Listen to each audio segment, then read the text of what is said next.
Hello, ici Johan, bienvenue sur le podcast Game Entrepreneur où vous allez pouvoir écouter un extrait dans des lives que j'ai fait dernièrement dans le challenge Level Up, car j'ai décidé que je serai en live tous les jours sur ma chaîne YouTube pour répondre à vos questions et vous apporter des pépites. Et chaque jour, justement, si vous voulez suivre ces lives, vous pouvez venir sur la chaîne YouTube tous les jours.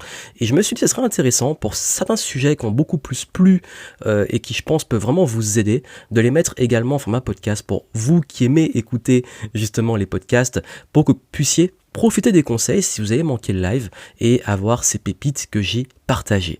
Donc voilà, je vous le mets à votre disposition et vous pouvez l'écouter, écouter ce replay du live que j'ai donné. Et puis bien entendu, si vous voulez profiter des lives, posez vos questions en direct. Il suffit de vous abonner à la chaîne YouTube et d'être présent tous les jours à 13h pétant tous les jours pour répondre à vos questions. Allez, je vous laisse écouter le replay et je vous dis à tout de suite. Et c'est parti, on est en live. Hello, bienvenue dans ce nouveau jour de challenge Level Up. On est en live et comme tous les jours, je suis en live à 13h pour répondre à vos questions et partager avec vous des conseils. Et aujourd'hui, on va parler de comment trouver sa voie, comment réussir à trouver sa vocation et surtout comment trouver sa zone d'excellence. C'est quoi la zone d'excellence? Comment on la trouve? Je vais vous en parler, je vais l'expliquer. En tout cas, bienvenue à vous. Merci à tous ceux qui se connectent. Et comme d'habitude, on va pouvoir commencer ce live. On est au 11e jour déjà. Ça passe super vite. C'est génial. On continue le challenge. Bravo à ceux qui continuent le challenge. Je reçois beaucoup vos messages sur le groupe client. Chaque jour, vous continuez à faire vos vidéos quotidiennes. Bravo à vous. Et merci à vous de continuer à vous impliquer, à persévérer, à ne pas lâcher. Et c'est surtout pas maintenant qu'il faut lâcher, puisqu'on va arriver, là, on est déjà au 11e jour, je crois, c'est bien ça. Ce qui fait que, on continue de progresser, on continue d'avancer, et c'est comme ça qu'on apprend. Et d'ailleurs, justement, ce challenge, quand je l'ai fait il y a de ça plusieurs années, m'a aidé à trouver ma zone de génie et ma zone d'excellence. Ça m'a beaucoup aidé. Et je vais vous expliquer pourquoi. Donc, je vérifie que tout le monde peut se connecter, tout est OK. Alors, salut tous ceux qui se connectent. On m'a dit que c'est bon, super. Je vérifie que j'ai bien tout et c'est OK. On va pouvoir commencer officiellement. Donc, salut à Christine, salut à Fatou, salut à Sophia, salut Myron, salut Ice. Ouais, la thématique d'aujourd'hui, elle est géniale. Salut au Alpha Barry. Elle est géniale et en plus, elle est ultra importante parce que j'ai fait un post aujourd'hui sur Facebook et j'ai expliqué en fait que très souvent, il y a un fantasme chez l'entrepreneur que, en fait, une fois qu'on sera lancé, ce sera définitif. Que si je me lance, c'est bon. Une fois que j'ai trouvé le bon truc, j'aurai plus jamais de problème. Et puis il y a une sorte de fantasme et de mythe que une fois qu'un objectif est atteint, c'est fini. Une fois que j'ai atteint l'objectif, c'est fini, je me repose et le gros est fait et je suis tranquille pour le reste de ma vie. Alors qu'en réalité, ce qui se passe, c'est que l'objectif, ce n'est que le début. C'est que et l'objectif, c'est pas juste la destination, c'est pas juste le résultat, c'est que l'objectif, c'est tout le processus, en fait. Ça, j'en parle beaucoup sur comment fixer des objectifs et on pense souvent que quand on veut trouver sa vocation, quand on veut trouver sa voie, ça dépend, en fait, de se mettre dans un truc et d'atteindre un résultat. On pense on veut trouver sa voie, on voit pas juste un chemin, on voit un chemin avec une destination. Comme si sa voie, c'est, je veux arriver là et c'est fini. Mais en fait, c'est pas ça. En fait, pour moi, trouver sa vocation, trouver sa voie, c'est progresser, c'est naviguer, c'est explorer en étant dans un process qui nous rend heureux. Et c'est ce que je vous souhaite et c'est vraiment le truc le plus, pour moi, ce qui épanouit le plus, c'est quand on est dans des process, quand on est dans des journées, des quotidiens dans lesquels on est épanoui. Et c'est dessus que je veux vous amener. Donc salut à tous ceux qui arrivent, Lovely, salut à Rosemary, salut à Aïcha, salut à Laurence, tout le monde est là, c'est super. J'espère que vous allez bien.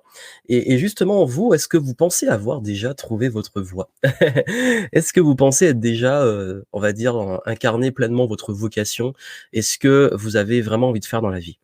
Parce que je vais justement, dans ce sujet, vous parler et vous montrer le petit test que j'ai fait sur un test dont je vais vous parler, qui sera la ressource, et le résultat du test qui m'a permis d'en fait confirmer à l'époque la voie que je voulais prendre et qui m'a permis aussi d'avoir un déclic. Et d'ailleurs, ce qui est marrant, c'est que ce test sort d'un livre et ce livre, je vais vous le recommander à la fin. Et dans ce livre, quand je suis allé sur Amazon revoir si le livre était toujours là, j'ai vu que je l'avais commandé en 2009. J'avais commandé et j'avais fait ce test que je vais vous montrer en 2009 et ce serait marrant, en fait, le problème que j'ai, c'est que le livre papier que j'ai, je l'ai laissé. Je l'avais ramené depuis, longtemps en Martinique. Je sais pas où il est, là-bas, il est peut-être dans ma famille, dans une bibliothèque, je sais pas où il est, faudrait que je le retrouve. Je vais peut-être le recommander ou le prendre en Kindle parce qu'en fait, il y a un code dessus pour faire le test et j'ai plus ce code. Donc il faut que je retrouve mon livre ou que j'appelle ma famille pour leur demander le code pour le refaire et voir, si j'ai les mêmes résultats, en fait, qu'il y a 10 ans. Ce serait vraiment marrant à faire. Donc on va parler de ça et puis aussi, vous, si vous avez des questions, si vous avez des problématiques, c'est le moment de les poser. N'hésitez surtout pas. On est là aussi pour ça et ça me tient à cœur que vous puissiez avoir un maximum de réponses à vos interrogations, à vos blocages et qu'on puisse progresser ensemble. Et la zone de génie, la zone d'excellence, c'est quelque chose, ça veut dire quoi en fait? C'est la zone de génie, c'est quand on est à sa place. Ça veut dire que la zone de génie, c'est pas devenir un génie dans le sens, on a souvent la vision, enfin, quand je dis génie, il y en a beaucoup qui disent ou quand je dis excellence, ça fait peur à beaucoup de monde. Ils se disent: «Mais voilà, bon, syndrome d'un imposteur dont on a parlé hier, il y a ça. Il y a aussi le côté pensée, perfectionnisme et cetera». C'est pas ça en fait. La zone de génie et la zone d'excellence, c'est là où vous êtes à votre plus haut potentiel. Ça veut dire que vous êtes en zone, donc souvent c'est lié notamment au domaine professionnel, mais l'aspect personnel est voilà, presque intime parfois et fortement lié parce que tout est connecté. Mais c'est surtout que la zone d'excellence, la zone de génie, c'est là où vous êtes à votre plus haut potentiel. Donc vous exploitez vos plus grands talents, vos plus grandes forces, vous êtes épanoui, vous apportez le plus de valeur et surtout, bah, vous progressez le plus. Parce que zone de génie, ça veut pas dire que du jour au lendemain, vous êtes un génie. Ça veut juste dire que vous progressez tellement vite que vous devenez très, très bon très rapidement aussi. Mais quand on est en zone de génie, en zone d'excellence, on n'a jamais fini de progresser, en fait. C'est pas une finalité. Donc cette zone-là, quand on la trouve, comment on sait qu'on est en zone d'excellence et de génie? Ben, en fait, vous avez tout qui devient fluide. C'est-à-dire que vous avez de l'intérêt pour ce que vous faites. Vous avez également, la reconnaissance. Bah, quand vous sentez que vous êtes reconnu pour vos qualités. Reconnu, quand je dis reconnu, c'est pas le besoin de reconnaissance, genre j'ai envie qu'on m'aime, hein. C'est vous sentez vraiment qu'on reconnaît vos vrais talents et que dans votre activité, notamment professionnelle, vous sentez vraiment que c'est valorisé. Se sentir valorisé, ça dans le contexte professionnel, c'est important. On a besoin de se sentir valorisé, on a besoin de voir que les gens reconnaissent nos qualités. Le fait d'être heureux aussi, de vous lever le matin motivé, d'avoir l'abondance, parce que je dis souvent que tous vos résultats que vous allez avoir, ce sont des conséquences. Et c'est les conséquences de ça.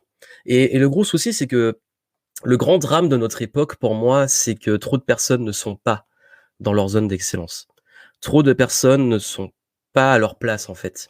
Que ça soit dans un travail qu'ils aiment pas, où ils s'épanouissent pas, où ils utilisent pas leur potentiel, où ils se développent pas, où ils apprennent pas. On voit beaucoup de jeunes aussi qui se découragent parce qu'ils trouvent pas leur voie. On voit également ben la difficulté aussi à se motiver, la procrastination, ce sont des gros symptômes ça aussi. Il y a tout ce qui va toucher aussi à la déprime. Parfois on peut même, je dis pas que c'est la cause principale, mais certains peuvent tomber aussi en dépression à cause de ça. Ou alors ça sont souvent des conséquences de ça. Vous avez également beaucoup de personnes qui, vous savez, les trois out, je sais pas comment on les appelle, les trois out, le burn-out, le bore-out et le brown-out. Burn-out, c'est l'épuisement. Vous avez trop donné, vous êtes grillé en fait. Le bore-out, bore ennui en anglais, c'est l'ennui. Ah, je m'ennuie, je sature, je me décourage. Donc c'est les gens qui font les trucs qui ils s'éclatent pas. Et vous avez le brown out, c'est dur à dire. Brown comme marron en anglais. Et le brown out, c'est en fait, c'est plus tout ce qui va toucher à le désengagement. C'est voilà, on n'est plus à fond en fait. Et c'est un peu, ça ressemble un peu au burn out, mais c'est plus qu'on n'est pas forcément lassé, mais on n'est pas motivé. On n'est pas motivé. Et tous ces éléments là, en fait, sont souvent des conséquences de quand, bah, vraiment, quand on n'est pas à sa place. Quand on n'est pas à sa place. Quand on n'est pas à sa place, on s'ennuie, alors on peut se griller ou alors on peut, ne pas être engagé à fond. Donc voilà, d'où l'importance de ce sujet qui me tient à cœur et j'ai vraiment envie de vous faire comprendre et vous voyez dans ces lives, je partage, j'essaie d'être le plus simple possible parce que c'est des sujets qui mériteraient des formations entières et qui nécessitent un travail de fond et je vais vous donner des outils aussi pour aller vers faire ce travail. Mais ce que je veux avant tout, c'est que vous compreniez par quoi commencer. Comment justement, arrêtez de vous épuiser sur les mauvaises choses aussi. Arrêtez de je pense que déjà là, chercher sa vocation, chercher sa voie, je trouve que c'est une démarche qui est mal exprimée. Quand tu dis: «Je cherche ma vocation, je cherche ma voie», on est tout le temps en quête, on est tout le temps en quête. C'est exactement comme chercher le bonheur. Parce que je pense que les 2 sont liés. Et quand vous vous retrouvez à chercher votre voie, on peut passer une vie à chercher sa vocation. Au lieu, en fait, simplement de l'incarner et de comprendre que c'est tout en process. C'est pas vous allez arriver et vous dire: «Ah ben, en fait, j'ai enfin trouvé ma vocation, j'ai enfin trouvé ma voie». Non, en fait, c'est plus un état d'esprit dans: «Je suis aligné, j'exploite, j'ai la sensation d'être au bon endroit, au bon moment». C'est vraiment ça, c'est le côté: «Je me sens à ma place, au bon endroit, au bon moment». Le bon timing, c'est fluide. Vraiment le concept de flow, c'est fluide et c'est ça la qui fait la différence. D'ailleurs, si vous voulez du flow, en temps de crise, j'en profite puisque je rebondis sur le mot. Vous avez, si vous l'avez pas encore fait, je sais que là, beaucoup d'entre vous l'ont déjà prise, mais j'ai créé au début du confinement et de la crise, une formation qui est entièrement gratuite et vous avez le petit lien qui est juste là. Il est dans le descriptif aussi des lives et vous pouvez y accéder gratuitement et vous avez plein de ressources pour trouver votre flow dans le chaos. Donc comment être à votre place en ce moment déjà et je donne pas mal de conseils qui peuvent vous aider sur je sais plus parler, sur ce thème, voilà, je vais y arriver, sur ce thème et surtout sur tout ce qui va vous aider à prendre le leadership, à prendre les bonnes décisions en contexte d'incertitude. Gardez aussi le bon état d'esprit parce que le contexte dans lequel on est très particulier. Et même si dans ces lives, je donne des conseils qui sont intemporels, pour ceux qui veulent justement trouver leur flow, dans le contexte actuel, voilà, je profite de vous rappeler que cette ressource est à votre disposition, qu'elle est gratuite, c'est sur l'espace membre de formation et il suffit de vous inscrire, de recevoir vos accès et boum!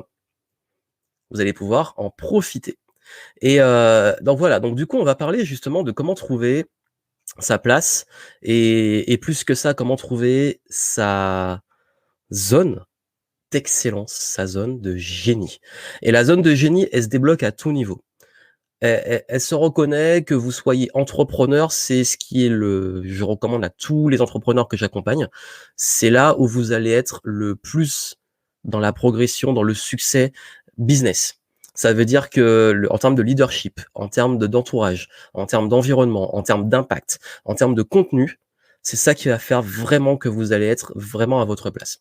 Également, ceux qui sont, on n'est pas obligé de trouver sa zone d'excellence et de génie pour devenir entrepreneur ou pour être entrepreneur. On peut très bien être salarié, mais au moins avoir la conscience que dans son métier de salarié, on s'épanouit et on cultive cette zone d'excellence.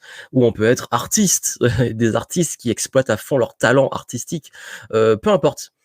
Mais il y a des contextes et ces contextes-là, le but, c'est que je sais que même si je m'adresse majoritairement à des indépendants entrepreneurs, c'est pas un truc qui est limité, en fait, aux indépendants entrepreneurs et je pense que d'ailleurs, certains, je vais être honnête, sont peut-être pas faits pour l'entrepreneuriat et ne sont pas à leur place. Ils sont pas en zone d'excellence en étant entrepreneurs et ça aussi, il faut en être conscient.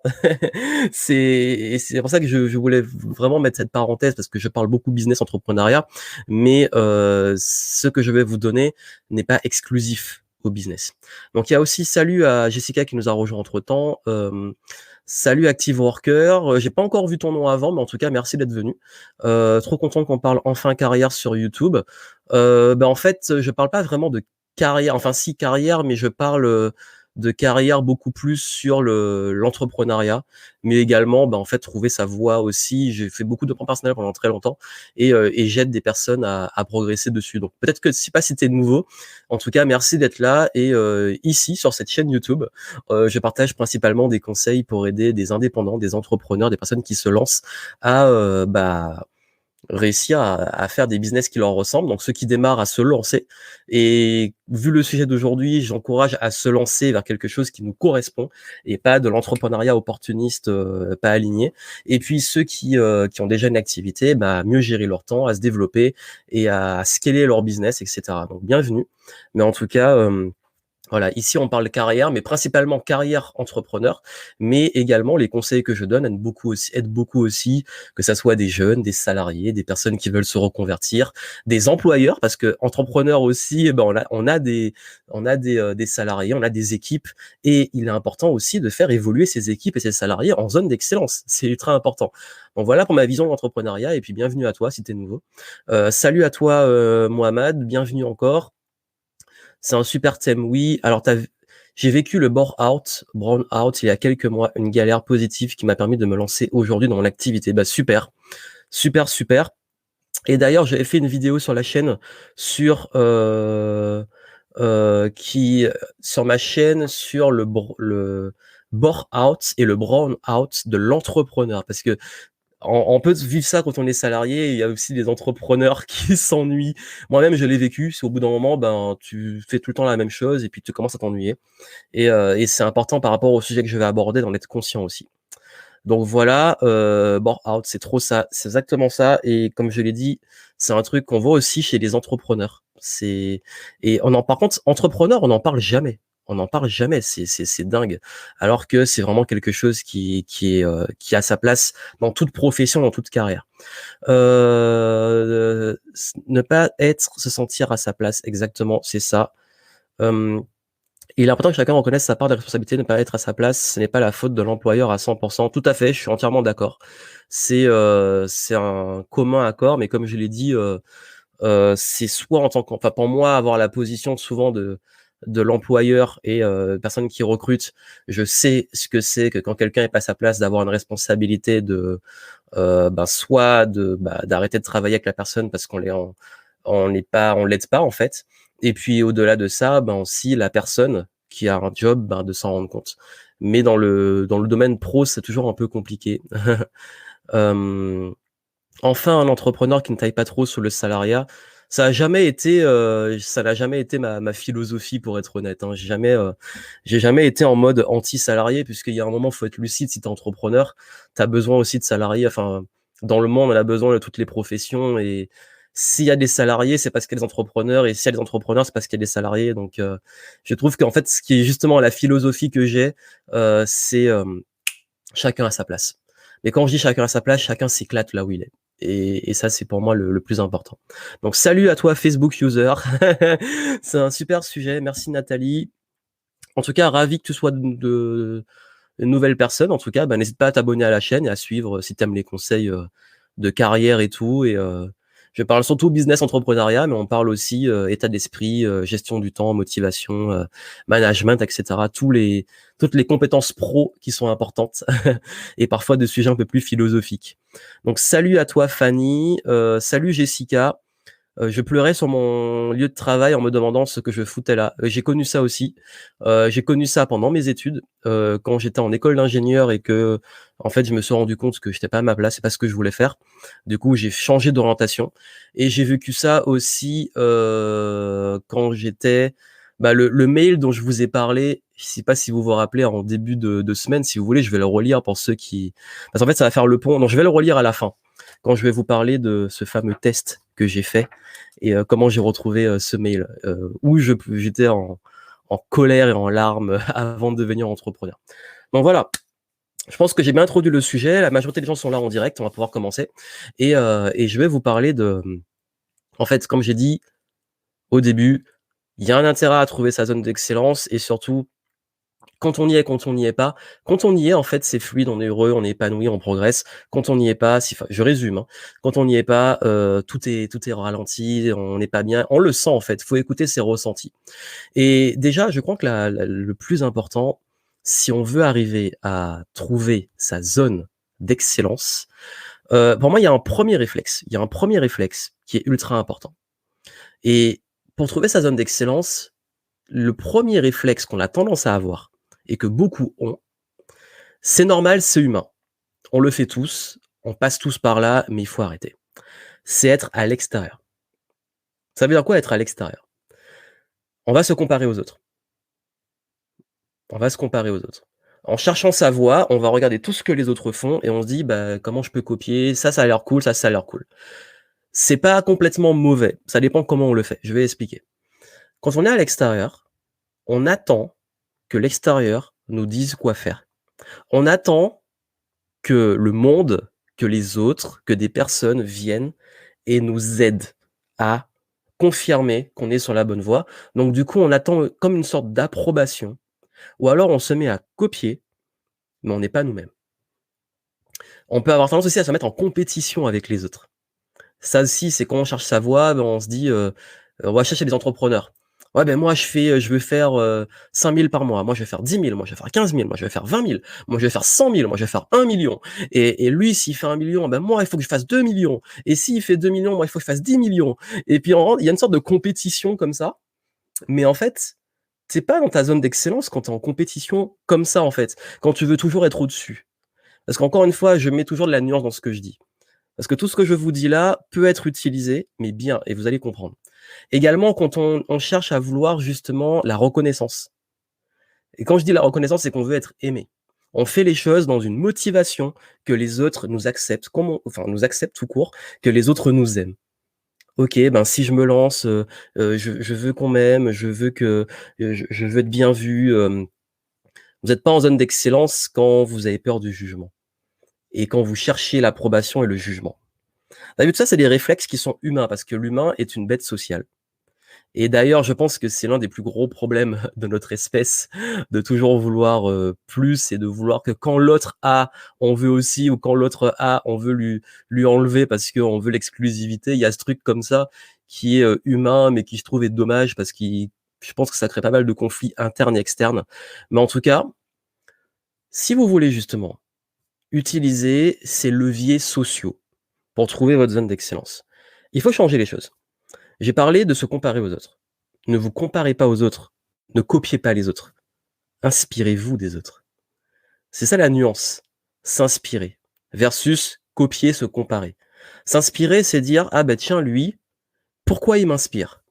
Quelles sont ses valeurs? Qu'est-ce qu'il incarne? Qu'est-ce qu'il est? Qu'est-ce qu'il a? Qu'est-ce qu'il fait? Qu'est-ce qui, dans ce qu'il est, qu'il a, qu'il fait, m'inspire? C'est ça souvent les mentors. Cette personne, waouh, elle a des traits de caractère, elle a des accomplissements, elle a des choses qui m'inspirent. Si cette personne vous inspire, c'est quelque part, ça vous donne des indices sur votre zone d'excellence, ça vous donne des indices sur votre voie en fait. Parce que s'il y a des choses qui vous inspirent chez une personne, ça montre que ça vous fait vibrer. Si ça vous fait vibrer, c'est que c'est peut-être là que vous avez envie d'aller. Je sais pas si vous êtes super méga inspiré par un sportif de haut niveau. J'ai parlé beaucoup en ce moment, il y a sur Netflix le documentaire sur Michael Jordan, qui est pour moi l'un de mes sportifs préférés, c'est pas mon sportif préféré de l'histoire. Et cette personne m'a beaucoup inspiré quand j'étais jeune. Et j'étais vraiment fan, mais super fan, et je me suis mis au basket parce qu'il m'inspirait. Sauf que le basket, c'était pas du tout ma voie. C'était pas ma vocation, c'était pas ma zone d'excellence n'est pas sur un terrain de basket. Lui, c'était son cas, mais moi, c'était pas ça. Par contre, j'ai pas dit que je veux devenir Michael Jordan ou que je veux devenir joueur de basket. Mais j'ai quand même fait du basket pour me rendre compte que c'était pas mon truc. D'ailleurs, mon expérience avec le basket est une expérience très, très, très douloureuse sur le harcèlement et sur, les jeunes qui sont pas gentils. Je vous en parlerai une autre fois, je vous tease, mais, j'ai pas un très bon souvenir de mes entraînements de basket, j'en ai pas fait longtemps. J'ai vécu le harcèlement et le rejet, pendant cette période. C'était pas du tout lié à ni au physique, ni tout, c'était vraiment la bêtise des jeunes parfois. Mais c'est un autre sujet. Mais en fait, c'est juste que c'est un sujet qui est intéressant aussi et que j'ai un petit peu abordé la semaine dernière. Et ce qui s'est passé, c'est que justement en faisant du basket, je me suis rendu compte, bah, c'est pas mon truc. J'ai bien aimé, hein, j'ai adoré l'entraînement et tout. J'adorais, Michael Jordan, j'adorais regarder des matchs de basket. C'est pas mon truc. Par contre, qu'est-ce qui a fait chez Jordan que ça m'a inspiré et donné des pistes sur ma zone d'excellence? Au-delà du contexte du sport qu'il faisait, ce qui m'impressionnait, c'était l'excellence en fait. C'était le fait on dirait qu'il survolait le truc. On dit Air Jordan. En fait, il volait, il était au-dessus. Mais pas au-dessus, il écrasait les autres parce qu'en fait, il faisait briller aussi ses coéquipiers. C'est qu'il était vraiment à un ultra haut niveau où ça avait l'air facile en fait. Il y avait ce côté facile. Il y avait aussi son état d'esprit. Il y a un match où il était malade, intoxication alimentaire, où il a fait l'un des meilleurs matchs de sa carrière. Et moi, ça m'avait marqué quand j'étais jeune. J'avais vu ce match, j'avais quoi, à peu près 10 ans. Voyez un gars qui a une intoxication alimentaire et qui lâche un match de dingue. dans les phases finales et quand on voit ça, on se dit: «Waouh, ça m'inspire parce que moi aussi j'ai envie d'avoir cette force» et tous ces traits de caractère, je m'y suis identifié, ça m'a inspiré et je me suis dit: «Ben tiens, j'ai envie de les cultiver» et donc j'ai envie de développer ces savoir-être. À l'époque, j'en avais pas conscience avec le recul, mais en fait, j'ai pas envie de devenir lui, ni de devenir comme lui, mais j'ai envie d'avoir ses forces et ces forces m'inspirent parce que ces forces, c'est le reflet que: «Waouh, bah, là, il y a un truc, je suis fait pour le challenge», ça c'est clair. Donc, un indice sur ma zone d'excellence. Ensuite, dans votre vie, et ce que je dis toujours, quand je dis, la compétition, elle peut être saine. On dit souvent: «La compétition, c'est mal». Non, en fait, j'ai fait beaucoup de compétitions, mais la compétition, pour moi, elle est saine quand la compétition n'est pas d'écraser l'autre ou forcément, il y a un côté meilleur certes, mais pas meilleur et narguer et vouloir toujours être le premier, mais repousser les limites. Parce que la bonne compétition, je me rappelle que quand je faisais du karaté, avec des amis, on s'entraînait, on essayait de placer des mouvements et tout. On était en compétition entre nous, mais elle était saine. Il n'y avait pas de jalousie, on n'essayait pas d'écraser l'autre. Au contraire, quand il apprenait de nouveaux mouvements qui devenaient meilleurs, on se dit, waouh, moi aussi j'ai envie, et puis tu vas travailler. Et puis du coup, on se tire tous vers le haut. Ça, c'est la bonne compétition. C'est quand tout le monde se tire vers le haut et on élève le game. Donc la compétition peut avoir du bon aussi en zone d'excellence. La compétition peut vous repousser les limites. On voit ça notamment dans l'athlétisme. À chaque fois, on pense qu'un record est impossible à battre. Et puis un jour, il y a un gars, il bat le record. Et en fait, ça met un nouveau standard. Et comme par hasard, tout le monde commence à viser ce standard et tout le niveau global augmente. Donc ce qui fait en fait que tout ce qui va faire la différence, c'est pas de chercher à copier, à jalouser, à envier, à se comparer, à dire: «Mais lui, il est là, moi je suis là», et cetera. C'est de s'inspirer. De s'inspirer de vos pairs, une compétition saine, de s'inspirer de personnalités et tout ça, en fait, quand vous vous en inspirez, comprenez qu'est-ce qui vous inspire chez ces gens. C'est dur à dire. Chez ces gens. Qu'est-ce qui vous inspire chez eux? C'est des valeurs, c'est, en fait, tout ce qui est le être, le faire et le avoir. Qu'est-ce qui vous inspire chez ces personnes-là? Ça va vous donner des indices sur vers quoi vous devez mettre vos efforts, votre zone d'excellence. Parce que quand vous comprenez la zone d'excellence, c'est aussi s'entraîner, cultiver des choses. S'il y a des trucs qui font vibrer chez d'autres, on va chercher à l'extérieur. Autant en profiter pour prendre ce qui vous inspire. Et comme on l'avait dit dans un live sur, comment trouver des solutions aux problèmes, ben, justement, on avait parlé dans ce live, on avait dit, que parfois, ben, en fait, si vous êtes bloqué dans votre vie ou bloqué face à un problème, qu'est-ce qu'une personne qui vous inspire aurait fait? Ben, c'est exactement ça. Donc là, si vous devez chercher à l'extérieur, c'est sur ça. Ensuite, il y a, comme je l'ai dit, ben, en fait, si je parle de l'extérieur, c'est qu'il faut plus aller vers l'intérieur, l'introspection. La zone d'excellence, ça demande un concept fondamental qui est la connaissance de soi, se connaître. Nous sommes tous quelque part différents. On a des points communs, il y a des traits qui reviennent, mais nous sommes tous différents. C'est-à-dire que je suis bien content, moi, qu'il y ait des gens qui soient ultra rigoureux, par exemple, sur les chiffres, genre d'avoir un expert comptable. Parce que moi, je déteste ça. C'est pas ma zone d'excellence. La comptabilité, c'est pas du tout un milieu dans lequel je vais mettre les pieds. Mais il y a des gens qui adorent ça, qui sont très bons, qui sont passionnés. C'est leur zone d'excellence et heureusement qu'ils sont là. Et donc du coup, je vais pas aller essayer de devenir bon en comptabilité, c'est pas mon truc. Moi, mon truc, c'est, je vais en parler avec les forces, ça va plus être de trouver qu'est-ce qui, moi, me fait vraiment vibrer. Et ça vient avec le fait de se connaître. Quand on connaît quoi? C'est quoi se connaître? Il y a ce qu'on veut et il y a ce qu'on veut pas. Se connaître, il y a tout ce qu'on ne supporte pas, qu'on ne tolère pas, qu'on n'aime pas. C'est la première étape. C'est souvent le premier réflexe. Vous voyez des matières que vous n'aimez pas, des disciplines que vous n'aimez pas, des tâches que vous n'aimez pas, des domaines, des contextes que vous n'aimez pas, ben, ce sont des signes que, en tout cas, vous pouvez commencer à éliminer. Bon, ça, je coche, ça, je coche, ça, je coche. Quand j'ai fait du basket, j'ai coché le basket. C'est pas fait pour moi. OK. Du coup, on peut procéder par élimination de ce que vous ne voulez pas, vous ne tolérez pas, vous n'aimez pas. Et ça, versus tout ce qui vous fait vibrer. Tout ce qui vous fait vibrer, c'est ce que vous faites qui ne vous lasse pas. C'est ce que vous faites qui, quand vous le faites, vous vous dites: «Waouh, j'ai une super journée, j'ai bien progressé».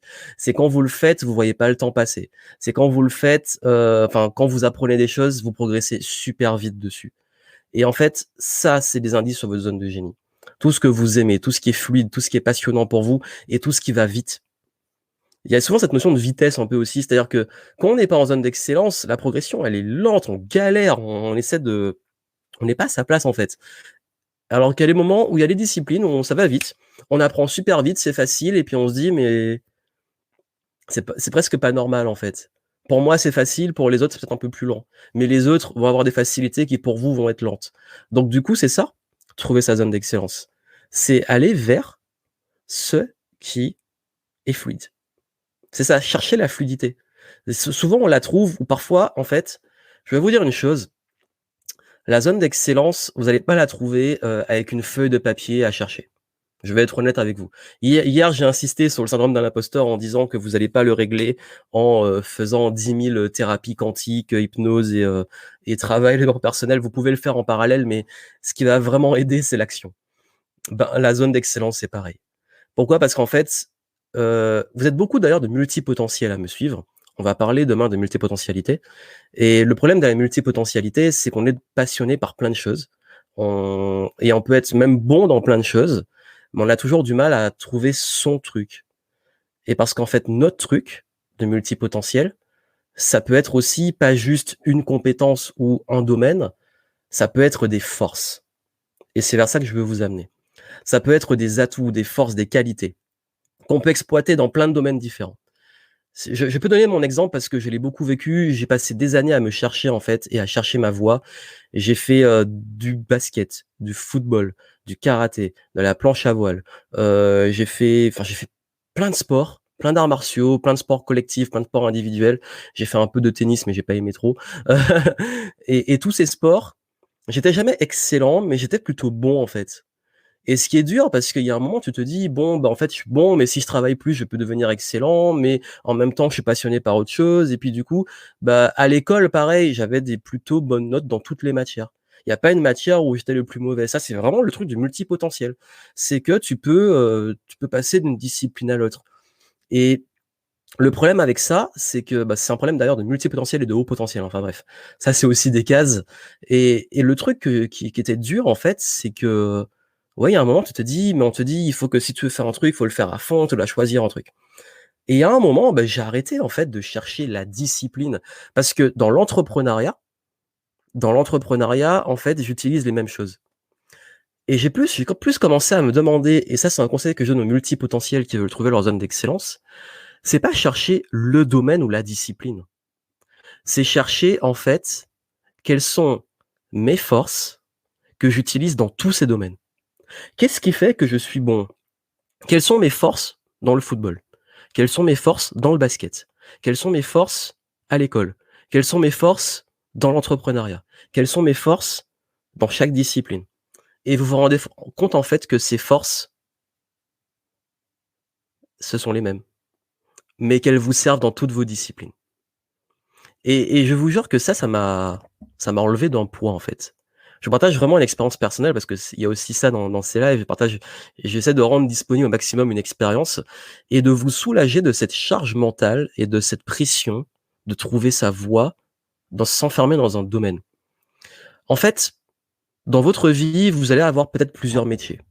Vous allez avoir peut-être plusieurs situations, plusieurs contextes. Vous allez peut-être vous reconvertir. Mais c'est OK. Le but, c'est pas de rester dans une discipline, il y en a qui arrivent très bien et tant mieux. Et c'est ça aussi, ça peut être ça. Ils se disent: «Bah, moi, je fais une carrière dans ça, c'est vraiment mon truc et je vais loin». Mais il y en a aussi qui peuvent avoir plusieurs carrières parce qu'ils peuvent avoir plusieurs vies et avoir plusieurs vies, c'est bien aussi. Si vous je sais que j'ai eu beaucoup de multipotentiels au téléphone récemment, qui me disent: «J'ai fait au moins déjà 5 métiers, j'ai voyagé, j'ai vécu dans 5 pays différents, j'ai j'ai plusieurs vies, différentes dans j'ai été un peu à un moment, j'étais plus hippie, à un moment j'étais, corporate, à un moment j'étais, plus en mode, près de la nature, il y a un moment j'étais beaucoup plus en mode speed, il y a un moment j'étais près de la mer, à un moment j'étais dans la montagne». Bah cool! Si c'est ça qui vous rend heureux et que c'est ça votre zone d'excellence, votre voie les explorateurs, c'est un peu ça. Mais quelles sont les forces qu'il y a dedans? Quelles sont les forces? Et ça veut dire que quand tu connais tes forces, quand tu sais vraiment ce qui te fait vibrer, ce qui te passionne, tu vas le retrouver dans plein de domaines. Et du coup, tu peux t'éclater même à faire plein de choses différentes. Tu vas faire une carrière de sportif, après tu vas devenir businessman, et cetera. Tu vas t'éclater dans tous ces domaines parce que tu vas être à ta place. Et c'est ça, être à sa place, c'est pas être je suis à ma place dans un domaine enfermé entre 4 briques, dans une carrière de mes 20 ans à mes, 60 ans jusqu'à la retraite et si on il prolonge la retraite jusqu'à mes 70 ans et et du coup, bah, je passe toute ma vie dans le même truc. Non, ça peut être que tu peux très bien, en fait, t'épanouir dans plein de trucs que tu as eu dans ta vie aussi. Et quand vous avez envie de vous recon on parlait de bore out, de brown out, tous ces éléments-là, en fait, quand ça montre que peut-être que vous êtes arrivé au bout d'un truc. Parce que vous savez, quand je parle de zone d'excellence, elle est évolutive. La zone d'excellence, pour moi, l'excellence, le génie, c'est avoir aussi une sensation de progresser, d'évoluer, d'apprendre. La sensation d'apprendre. Le problème, c'est que quand on a au bout d'un truc et qu'on commence à sentir qu'on n'apprend plus, forcément, on n'est pas loin du bore out. Pourquoi? Parce que évoluer, évoluer, c'est vraiment ce qui va faire la différence. C'est-à-dire que l'être humain, pour moi, il a besoin de sentir qu'il évolue. Il a besoin de sentir qu'il progresse. Et une zone d'excellence, c'est pas: «Je suis devenu champion du monde, ma carrière, elle est finie, j'ai fait tout ce que j'avais». D'ailleurs, Michael Jordan, même après qu'il ait gagné tous ses titres, à un moment, il a pris sa retraite, après il est revenu, après il a repris sa retraite, après il est parti sur d'autres projets. Il y en a plein qui continuent leur carrière de façon différente parce qu'ils sont passionnés. C'est ça, en fait. Il y a beaucoup les entrepreneurs, qu'est-ce qu'ils vous disent? Moi, j'ai créé un premier business, un deuxième business, un troisième business et ils arrêtent pas. Et ça, en fait, c'est vraiment quelque chose qui, pour moi, vraiment, je vais vous dire, hein, qui, pour moi, est un concept de lâcher prise. Vraiment ça. De lâcher prise sur: «Il faut absolument que je trouve ma voie». Il faut absolument que je c'est une pression qu'on met aux enfants, pendant toute leur scolarité. Tu dois trouver le métier que tu vas faire toute ta vie et ils sont en panique. Tu as même pas encore 18 ans, on te dit: «Tu dois trouver un truc qui va définir tout le reste de ta vie». Mais what the fuck? Je vous ai dit au début, j'ai changé d'études 2 fois. Pourquoi 2 fois? J'étais au début en école d'ingénieur, ça m'a pas plu, je suis allé en DUT, je suis arrivé quand même au bout du DUT parce qu'au bout d'un moment, tu as pas envie de retaper 10 000 années, différentes, ça m'a pas plu et dans mon DUT, je fais carrément un gros virage pour aller en école de commerce, alors j'étais dans un truc d'informatique. Donc vous voyez? Et au début, quand on m'a mis la pression de trouver ma voie, on me disait: «Deviens ingénieur». En fait, moi, c'était vraiment un truc: ingénieur, ingénieur, ingénieur et puis tu sais pas trop, tu es jeune, tu te cherches. Bon, tu es bon en maths. Le problème, c'est que j'étais en fait, j'étais juste bon. J'étais pas excellent et très bon, hein. J'étais bon, juste dans toutes les matières. Donc forcément, quand on veut me mettre dans des cases et qu'on voit que, ben, tu es presque moyen bon partout, ouais, encore si tu es vraiment ultra méga bon en sciences et complètement mauvais dans d'autres trucs, mais au bout d'un moment, bah, ouais, comment tu trouves ta voie quand tu es, tout est linéaire? Ben non, en fait, c'est pas ça. C'est que peu importe le métier que tu vas faire, en fait, au bout d'un moment, tu vas trouver un truc qui t'épanouit, tu vas apprendre et puis s'il faut, tu vas faire une activité jusqu'au bout, tu vas kiffer et puis au bout d'un moment, bah, tu vas arriver à un plafond de verre, tu vas te dire: «Bah, j'ai fait le tour, j'ai appris tous les codes, j'ai atteint le niveau que je voulais atteindre et maintenant je passe à une autre activité, mais je garde toute l'expérience que j'ai eue avant pour passer à autre chose». Et du coup, en fait, c'est ça, c'est dans votre tête, ne vous dites pas à chaque fois que vous vous reconvertissez ou que vous passez à autre chose: «J'ai perdu ma vie, j'ai perdu mon temps». C'est pas ça. C'est au contraire, vous êtes passé, vous avez eu un cheminement. Vous avez eu un cheminement, je suis passé par là, bah, super, il a fallu et parfois il faut que vous passiez par là pour comprendre, en fait.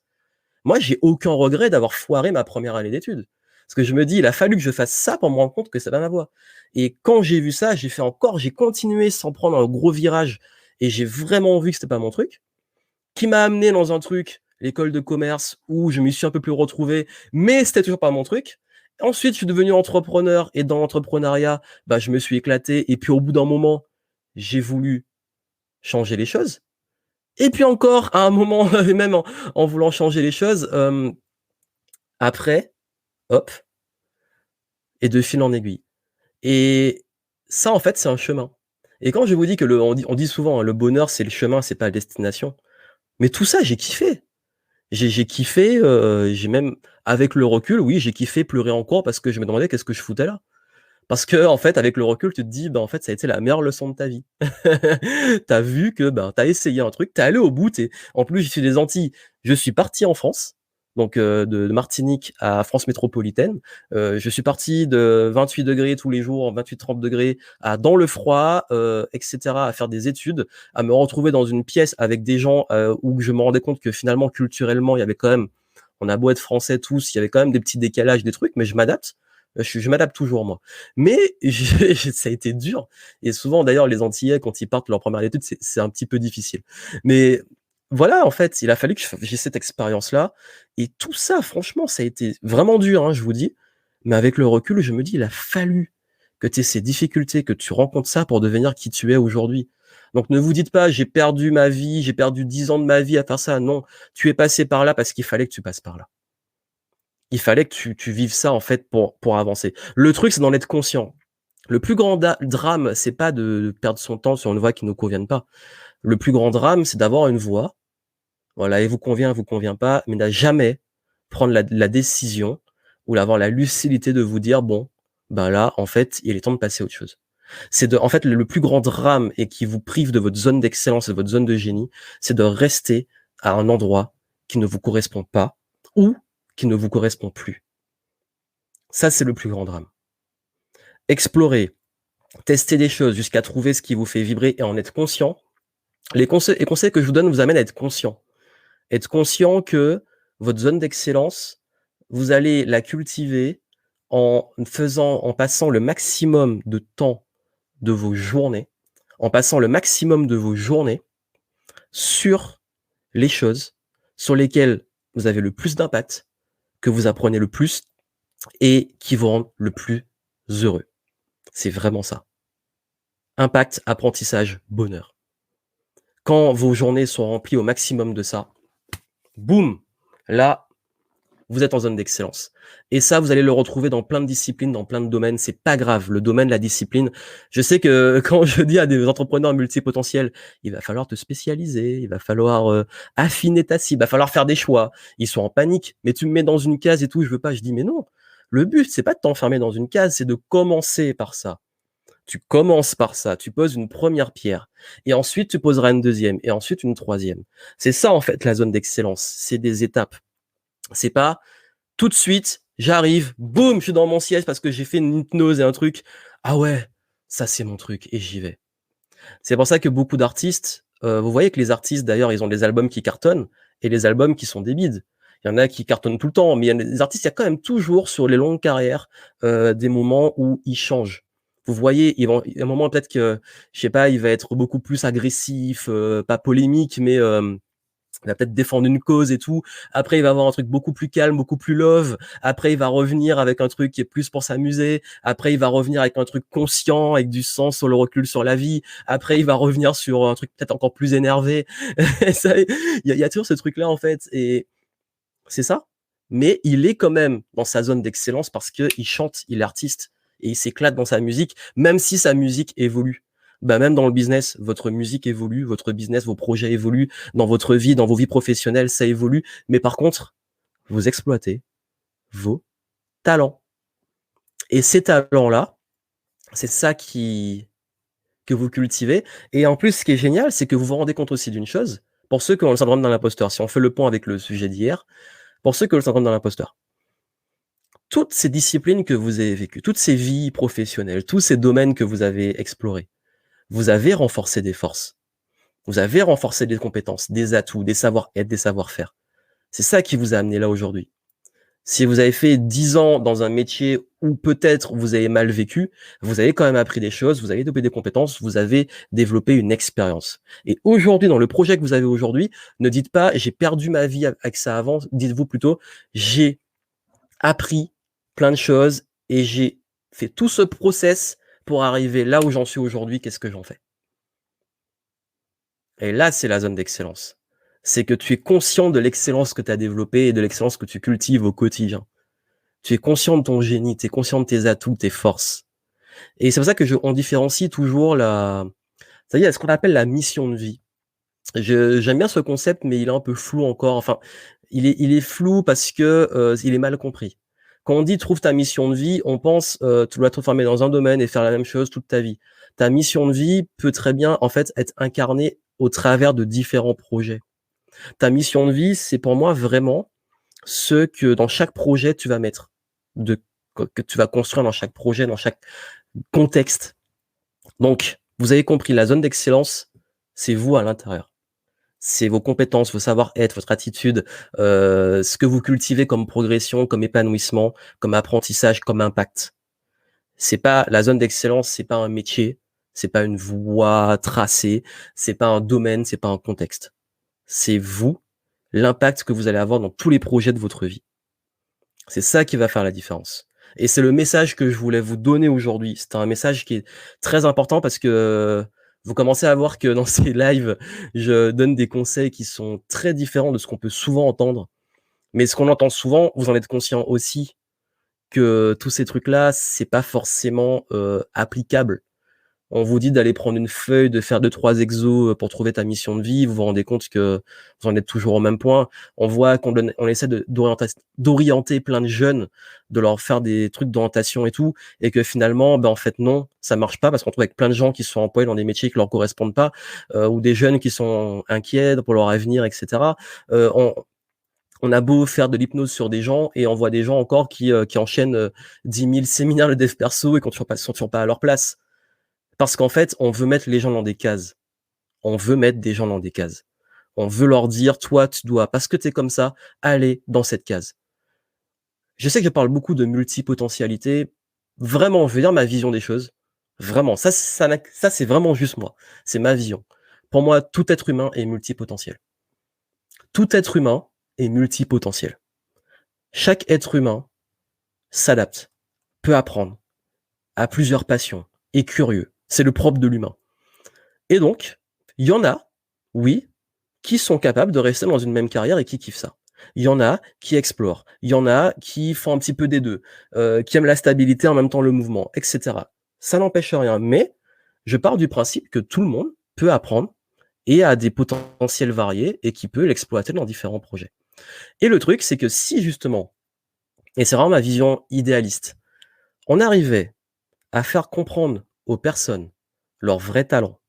Ça commence par arrêter de toujours donner les défauts des gens, de toujours leur dire ce qui va pas. Ça, c'est une putain d'habitude qu'on a, surtout en France, de toujours dire ce qui va pas aux gens, de parler des problèmes, de leur dire leurs défauts, de leur dire ce qu'ils font mal. Et on dit pas, et surtout les enfants aussi, ce qu'ils font bien, dans quoi ils sont bons, leurs valeurs, les encourager. Ça aussi, ça aiderait. Ça, ce serait bien aussi si on le faisait plus. Et ça, en fait, c'est ultra important. Il y a vous, d'être conscient aussi, d'être mieux avec vous, en fait. D'être beaucoup plus tolérant avec vous-même, d'être moins dur avec vous-même, de vous dire, d'être conscient de vos forces, de vos qualités, on en a tous. C'est juste comme j'ai dit au début, on essaie trop soit de prouver des choses, soit de rentrer dans un moule. Ça, c'est le grand drame de l'humanité. C'est vouloir rentrer dans un moule, là où on a plein de choses à apporter. Et si vous avez envie de faire une carrière d'entrepreneur, ensuite artiste, ensuite peintre, etc., faites-le. Dans ma famille, je vois plein de gens qui approchent de leur retraite et qui s'autorisent seulement maintenant à faire par exemple des projets artistiques, alors que ça faisait des années que ça vibrait en eux. Mais je suis content qu'ils le fassent maintenant. Mais c'est vrai, si on peut le faire plus tôt, autorisez-vous en fait à faire ce qui vous fait vibrer. C'est ce côté lâcher prise de vouloir se mettre dans une case, dans un moule, et puis plus se dire quels sont mes talents, qu'est-ce qui me fait kiffer. C'est ça la zone de génie, c'est qu'est-ce qui me fait kiffer, qu'est-ce qui me fait apprendre, qu'est-ce qui m'épanouit. Dans tous ces domaines, il y a forcément des trucs qui reviennent. Et ça, quel que soit ce que je vais faire, je vais l'exploiter. Et vous serez toujours à votre place quand vous allez exploiter ça. Vous serez toujours à votre place. Parce que peu importe le contexte, la discipline, le domaine dans lequel vous allez être, vous serez en zone d'excellence. Parce que vous serez en train d'apprendre, de kiffer, de vous épanouir et d'avoir un maximum d'impact parce que vous exploitez votre plein potentiel. Et ça, c'est le message que je voulais vous donner. Du coup, je regarde un petit peu ce qui se dit. Salut à toi, Khalil, qui est arrivé en cours. Hello Noémie, tu es une personne qui m'inspire, mais merci à toi pour ton message. Super parce que Tes valeurs, tes accomplissements m'inspirent super méga fort. Merci Fanny. L'effet iceberg, tu vois l'exploit et pas tout le travail derrière, toujours. Et c'est ce que je dis, quand on s'inspire de quelqu'un, faut pas juste s'inspirer de sa vitrine et de ses résultats de là où il est. Inspirez-vous aussi de tout ce qu'il y a derrière, parce que c'est ça qui l'a amené là. Et donc, du coup, c'est ça que j'aime beaucoup m'inspirer des habitudes, des entraînements, des inspirations, de tous les gens qui m'inspirent. Et donc, du coup, je sais que je peux modéliser plus facilement. En fait, si vous modélisez les habitudes de gens qui vous inspirent, vous allez aussi vous rapprocher de votre zone d'excellence. Mais c'est ça qui est intéressant. Encore une fois, modéliser, prendre ce qu'il y a à apprendre, pas copier. La loi c'est intéressant, c'est la loi des intérêts composés. Oui, on pourrait appliquer les intérêts composés aussi aux petites, à tout ce qu'on investit, tout ce qu'on pose dans son évolution professionnelle et personnelle. En résumé, faire des actions régulières plutôt qu'un sprint, enfin de temps en temps. On peut faire les deux, on peut faire aussi des mini sprints presque tous les jours, mais en fait l'idée c'est vraiment d'arriver à trouver en fait son truc régulier. Et comme je dis, moi c'est le concept le plus simple du monde. Créez votre journée idéale. Et cette journée idéale, peu importe ce que vous faites, si vous incarnez votre plein potentiel et votre zone d'excellence, vous y serez. Demandez aux autres quelles sont mes forces. Vous pouvez aussi demander aux autres quelles sont vos forces. Si vous n'en êtes pas conscient, ça peut être un petit plus. Après, essayez au maximum de vous-même en être conscient. Et justement, je vais vous donner un outil pour connaître vos forces. Comment on fait si le problème est inversé, on est excellent dans une compétence, mais ce n'est pas ce qu'on a envie de faire? Ouais. Ben, en fait, je dirais que si vous êtes excellent dans une compétence, mais c'est pas ce que vous avez envie de faire, je sais pas vraiment. En fait, je sais pas, j'ai du mal à voir un exemple. Parce que généralement, quand tu atteins un niveau d'excellence, c'est que quelque part, tu as beaucoup travaillé pour y arriver.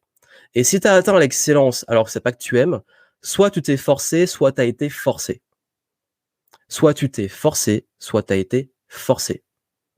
Donc du coup, j'ai pas trop bien compris, mais en fait, ce que je dirais, c'est que même si tu excelles dans un truc, mais que t'as pas envie de le faire, bah le fais pas en fait.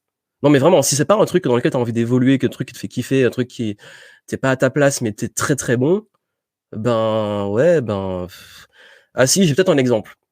J'ai toujours été très très très très bon en mathématiques.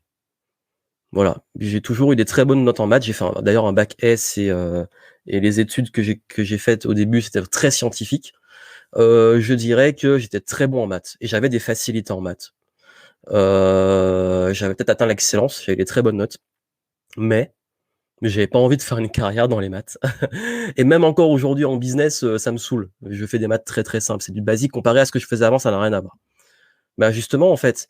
Par contre, qu'est-ce qui dans les mathématiques, dans les compétences dans lesquelles j'excellais, parce que en fait, tu peux voir aussi le contexte. Est-ce que c'est, tu dis que t'as pas envie de faire, est-ce que c'est pas le contexte qui fait que t'as pas envie de le faire?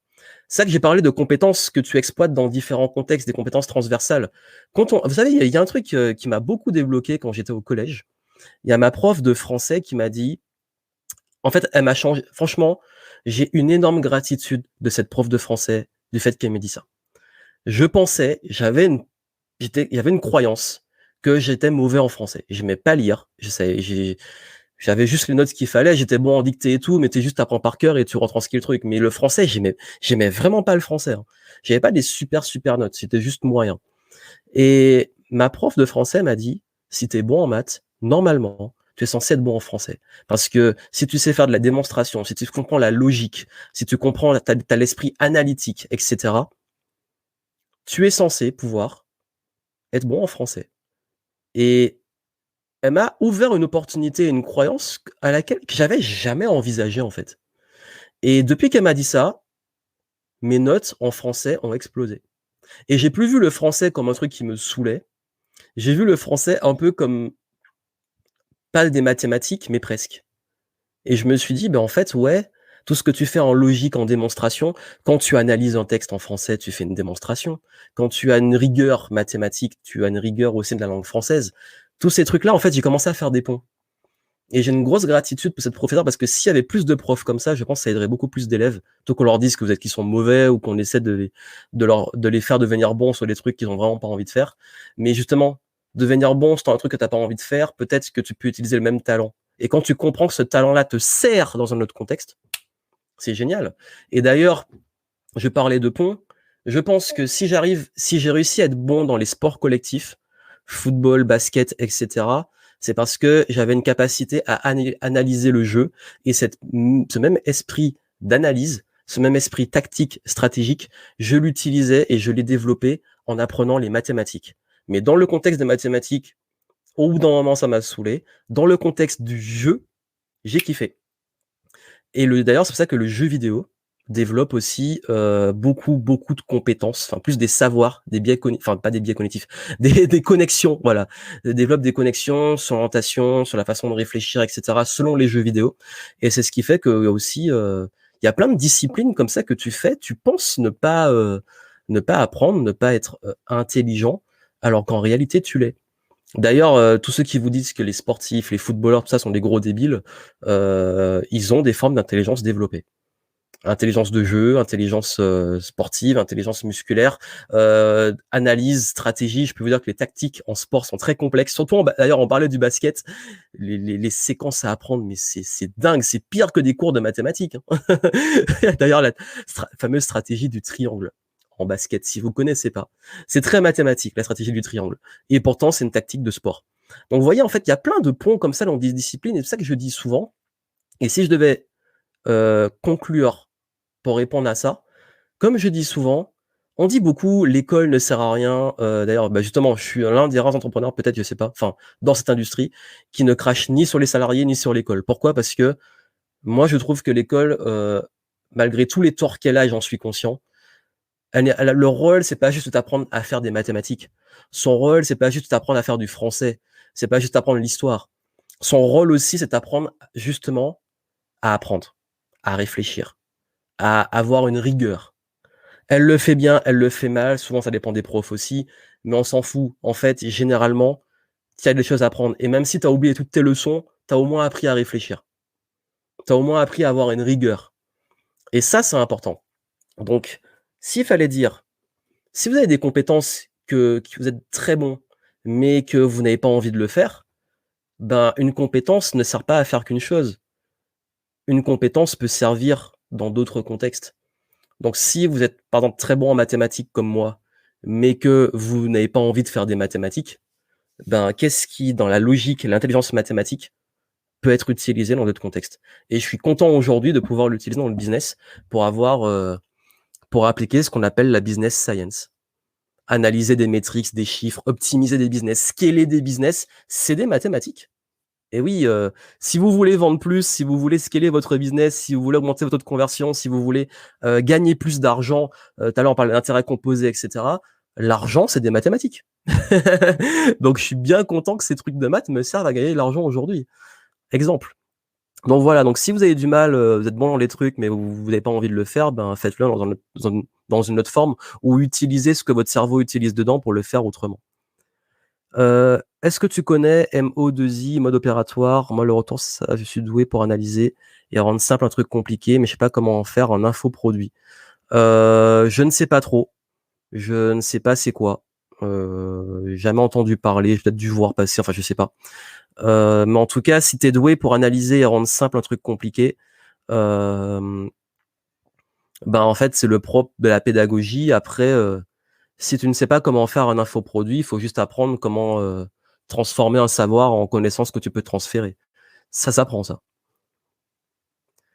On m'a souvent demandé, mais au fait, c'est quoi ton métier? Simplement, je me lasse vite et je passe d'une spécialité à l'autre. Oui, en fait, c'est un truc qu'on a. Quand je vous dis que les gens aiment vous mettre dans des moules, c'est un truc qu'on aime bien faire. On est évalué à son. En fait, on est dans une société qui nous donne une identité par rapport à notre métier. Qu'est-ce que tu fais dans la vie?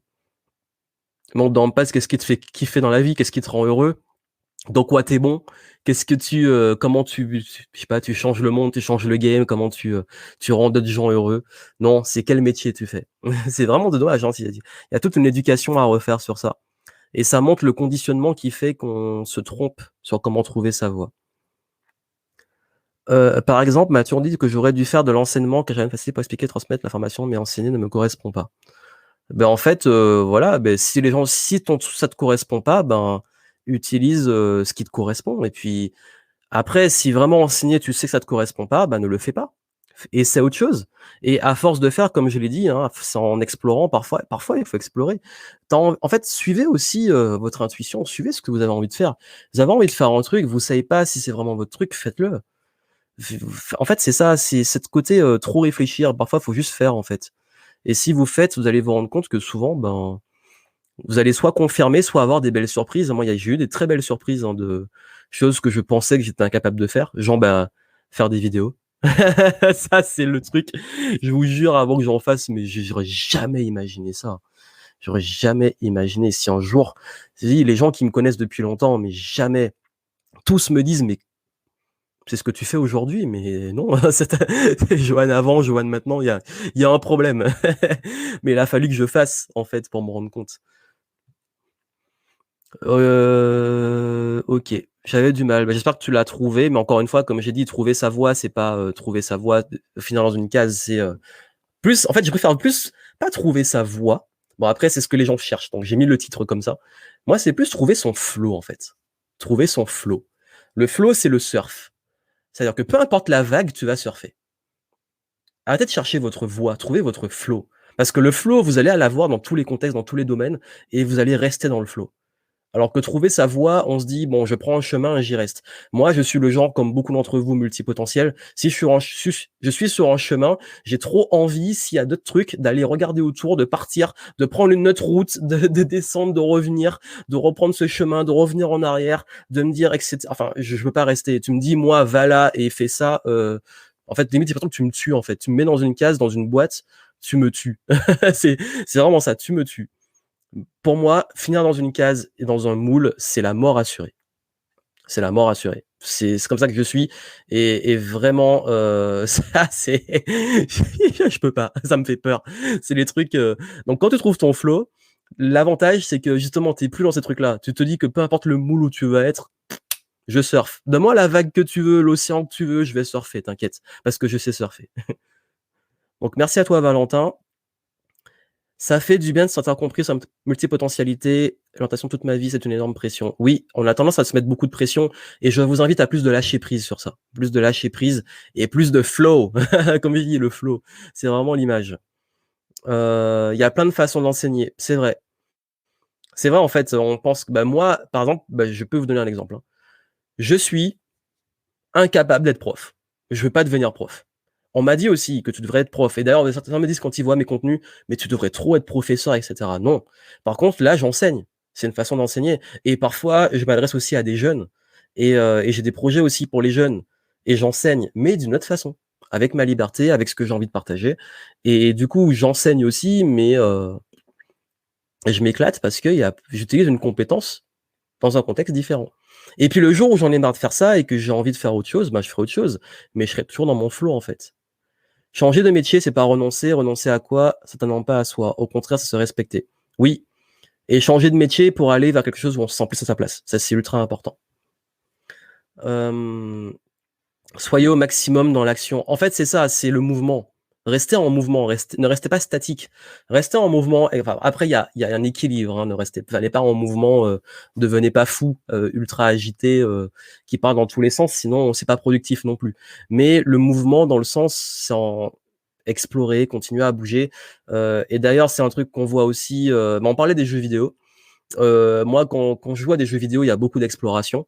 En fait, je bouge beaucoup, j'explore et seulement après, une fois que j'ai bien compris, j'ai débloqué toute la carte, je vais pouvoir faire une stratégie par quoi je commence. Mais toujours cette notion d'exploration avant et cette notion de mouvement et c'est seulement après, tu te dis, tu fais des conclusions après. C'est pas j'essaie absolument d'avoir toutes les réponses et puis boum, voilà. OK, donc du coup le métier, c'est une caricature pour qu'elle soit parlante au plus grand nombre. À contrario, l'individu est un ensemble de compétences et d'aspirations. C'est ça. C'est ça que je vous dis, nous sommes tous des multipotentiels. Nous avons différentes compétences, nous avons différentes inspirations, nous avons différentes passions. Arrêtons de foutre les gens dans des moules. Alors bonjour Joanne, je suis senior, Je ressens une forme de liberté, celle de choisir une situation. Je ne suis pas sûr de savoir si je suis à ma place avec l'envie d'entreprendre. Je me sens éloigné de ce que tu es en train de dire.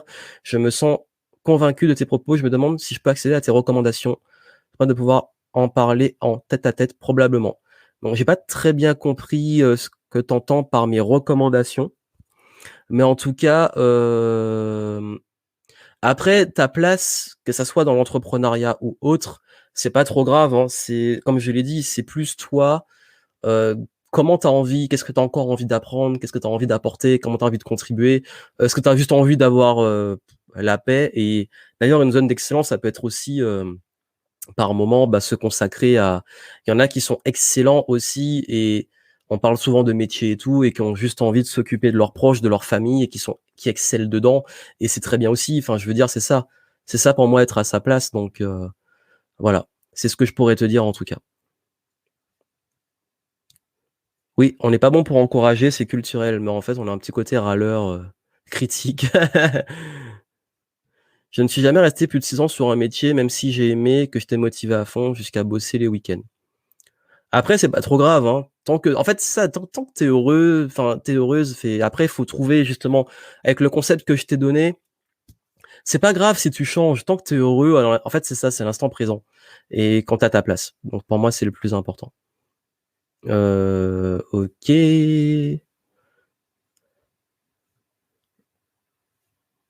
Oui, d'ailleurs, les développeurs et tout, ont beaucoup de compétences en logique et en maths. Bah, d'ailleurs, l'exemple, j'ai essayé l'algorithmique et le développement, j'ai détesté, j'ai pas aimé ça et pourtant j'ai les compétences pour. Je sais coder, en fait, je sais, programmer. On parlait de compétences, je dirais pas que je suis excellent dedans, mais c'est pas un truc qui me fait kiffer. Par contre, à défaut de faire de la programmation en langage informatique, je fais des funnels. J'automatise des systèmes et j'automatise des business. Donc vous avez vu, même compétence, programmer, coder, mais moi qu'est-ce que je fais? Je programme et je code des business et j'optimise. J'optimise le code des business. C'est une belle métaphore ça. Donc du coup, vous avez vu, vous êtes pas seul et c'est ça, enfin même dans mon business, vous voyez, j'ai des crises existentielles tous les 3 ans, je passe à autre chose donc et donc ça c'est ultra important.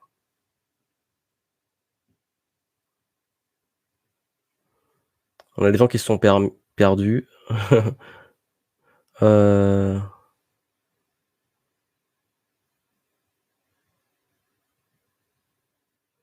OK.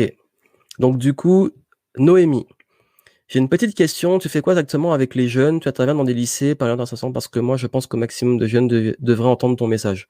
Ben, déjà, il y a quand même pas mal de jeunes, qui tombent sur mes vidéos, sur l'orientation, sur les trucs comme ça, que je faisais plus avant, dont j'en ai une qui est presque à un demi-million de vues sur, comment réussir à, bah, justement à trouver sa voie et trouver son orientation et apprendre à apprendre. Donc déjà dans ce que je fais, je développe. J'ai en fait, ça fait un moment, je suis déjà intervenu, oui, dans des lycées, dans des collèges, parfois en fait à des associations qui m'ont trouvé sur LinkedIn et qui ont fait appel à moi. J'y suis allé en bénévole parce que je suis ravi de le faire.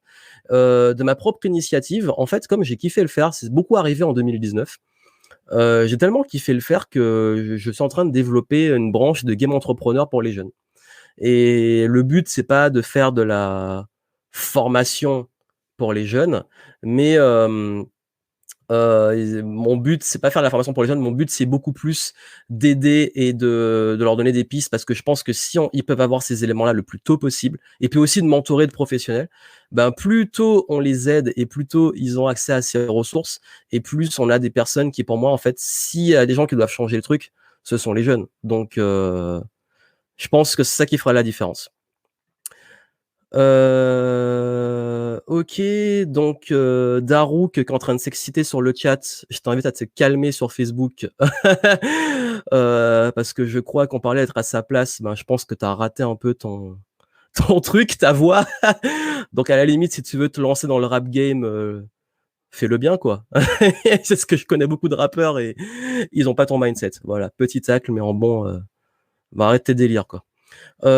Adeline pour les jeunes.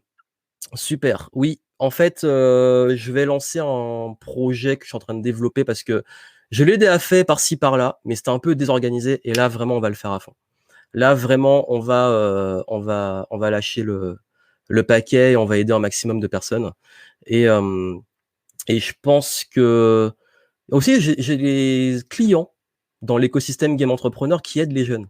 J'ai beaucoup de personnes qui des clients qui ont des projets pour les jeunes différents. Il y en a qui sont c'est très très très jeunes, d'autres c'est des collégiens, d'autres c'est des lycéens, etc. Donc c'est ultra intéressant. Donc voilà. Donc du coup, je voulais vous partager un truc. Donnez-moi juste un moment parce que là il y a un cassos sur Facebook que je dois virer. L'histoire de garder la bonne ambiance parce que je sais pas, il s'excite tout seul et il fait des provocations parce qu'il sent qu'il est rappeur et qu'il va changer. Voilà, c'est et cassos de la life. Hop, bannir, voilà. Bon débarras. Désolé, mais il y a un moment en fait ça perturbe, ça pollue le chat et j'arrive plus à lire vos messages. Voilà. Allez, oust, on n'est pas là pour ce genre d'énergie. Et je reprends. Donc voilà. Donc du coup, je voulais vous parler justement des forces. Je voulais vous parler des forces et je voulais vous parler d'un test que j'ai fait il y a 10 ans. Et ce test, je vais vous le montrer. C'est ça. Strength Finder 2.0. J'avais acheté ce livre en 2009 et je vous mets le petit truc de la ressource. Hop, voilà. Ce test, en fait, je trouve qu'il est ultra intéressant. Alors, c'est vrai que beaucoup me demandent, mais qu'est-ce que tu recommandes? Il y a tout ce qui est l'énéagramme, MBTI, tous les tests de la NASA et tout. Vous pouvez explorer. Vous pouvez tester, en fait, il y a plein de moyens de tester. Je suis pour, comme je l'ai dit, ne vous mettez pas dans un moule. Ne vous mettez pas dans, mettez pas toute votre vie autour d'un numéro énéagramme ou de 4 lettres ou d'un profil spécifique. Parce que il y a tellement de tests. Moi, ce que je conseille, je parlais d'exploration, moi, je les ai tous faits. Et j'en découvre encore, et c'est intéressant parce que j'apprends sur moi et j'ai des perspectives différentes. Et l'avantage, c'est qu'au lieu de rester sur un modèle de test et un modèle de classification, je vais aller explorer plein de choses. Et quand je dis la connaissance, on n'a jamais fini d'apprendre sur soi. Et du coup, je découvre des nouvelles choses, je l'intègre et je le mets dans les conseils que je vous donnais sur la zone d'excellence, etc. Et si vous voulez vraiment, si vous voulez commencer par quelque chose, de tous les trucs que j'ai fait, je trouve que c'est le plus pertinent. Alors, d'ailleurs, vous avez vu le petit trombone en forme de lapin. C'est tout ce qui restait qu'on m'a donné. Strength Finder. Donc, du coup, c'est un livre. C'est un livre, en fait, qui vous enseigne comment, en fait, selon votre profil, vous faites un test en ligne. Et selon le test, vous allez avoir un résultat qui va vous donner vos 5 forces principales. Et va vous donner ce que j'adore dans ce livre. Ça, j'ai imprimé, en fait, le résultat du test. Et il vous donne, en fait, chacune de vos forces. Qu'est-ce que ça représente? Qu'est-ce qui vous fait, qui vous différencie les autres? C'est-à-dire que, par exemple, là, ils mettent, bon, je traduis de l'anglais au français parce que c'est en anglais, mais je crois que maintenant, il est traduit en français. Là, il me donne ma première force, adaptabilité. Ça tombe bien. Adaptabilité. Et du coup, il m'explique qu'est-ce qui, justement, vous fait stand out. Stand out. Sortir. Qui vous fait sortir de la masse. Il y a des mots en anglais on peut pas les traduire directement en français, c'est bizarre.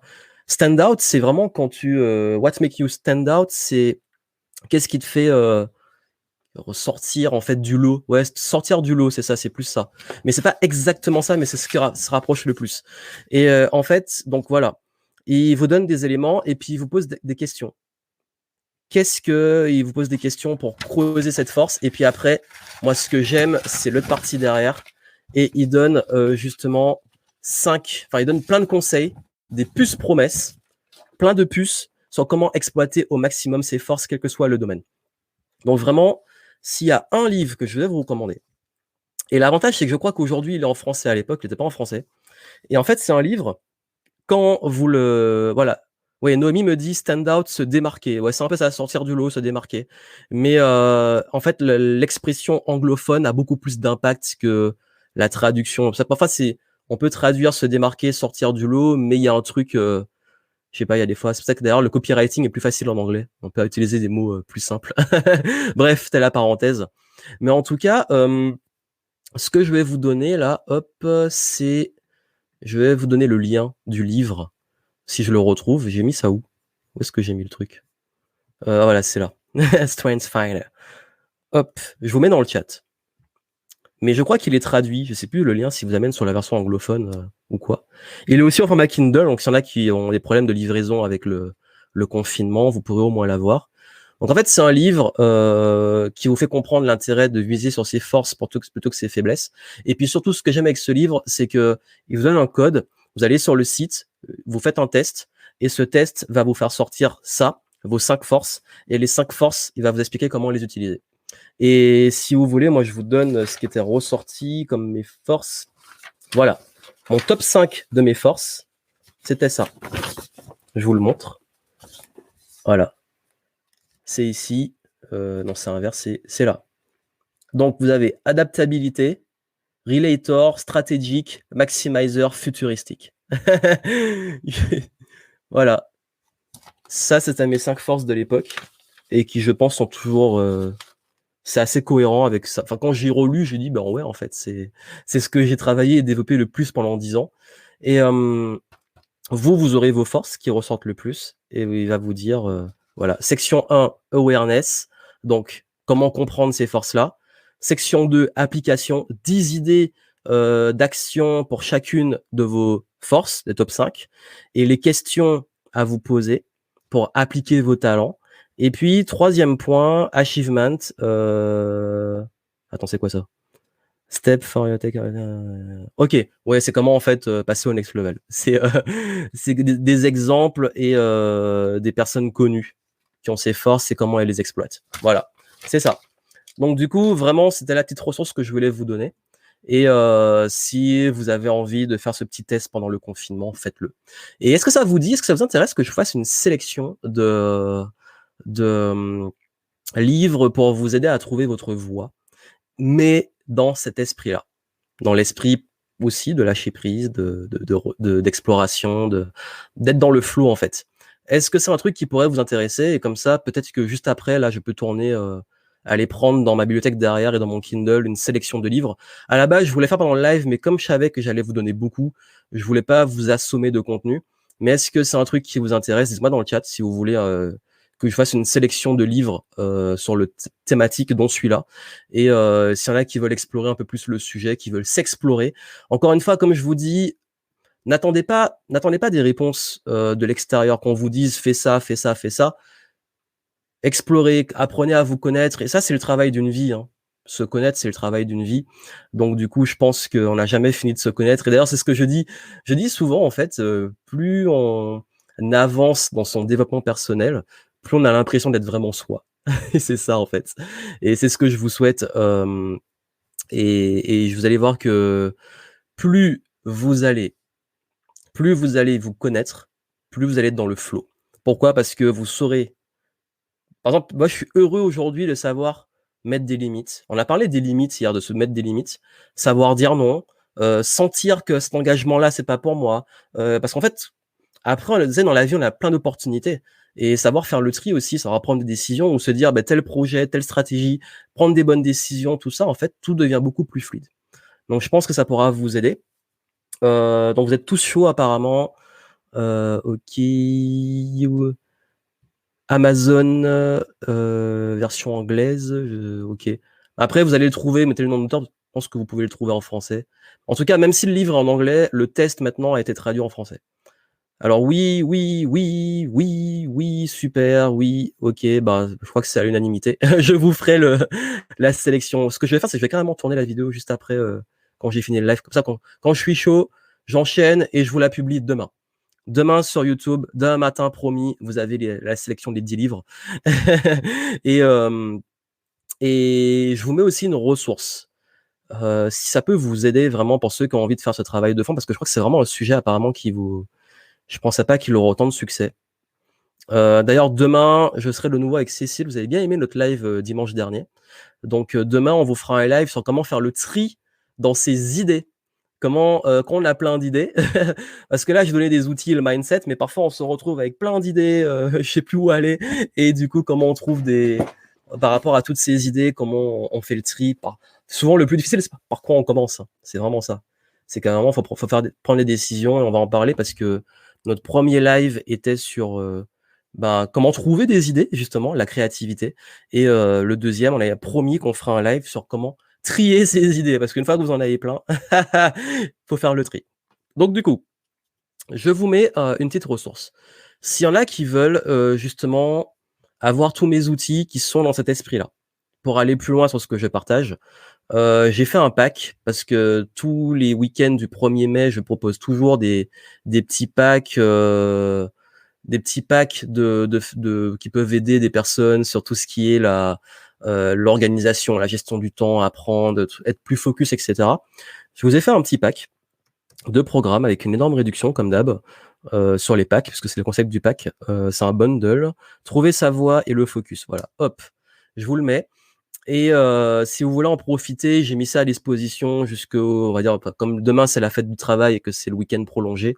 Ce week-end, vous y avez accès et vous débloquez tous mes programmes donc vous aurez sur l'espace membre, c'est accessible à vie, tout est débloqué sur le focus, trouver sa voie, comment justement prendre les bonnes décisions, comment apprendre efficacement, comment s'organiser, parce que c'est avant tout une question d'organisation, de focus, etc. Et comme vous le savez, que vous avez compris que je suis dans l'esprit un peu multipotentiel et l'esprit aussi long terme et flow, tout ce que je partage comme conseil dans ce programme vont dans l'esprit de flow.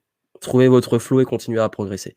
Donc, s'il y en a qui sont intéressés pour aller plus loin et qui veulent des outils, vous avez ça.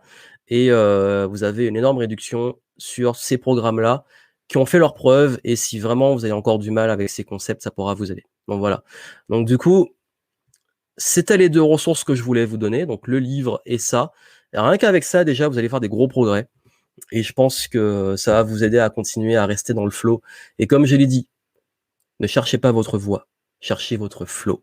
Et c'est là que ça va faire la différence. Voilà, voilà. Donc du coup, moi je vais vous laisser. On a 1h20. Les lives sont longs maintenant. En tout cas, apparemment, ça vous plaît. Et demain, on se retrouve pour parler de comment faire le tri dans ses idées. On va essayer de le rendre un petit peu interactif. Et puis, vous aurez aussi surveillé la chaîne YouTube.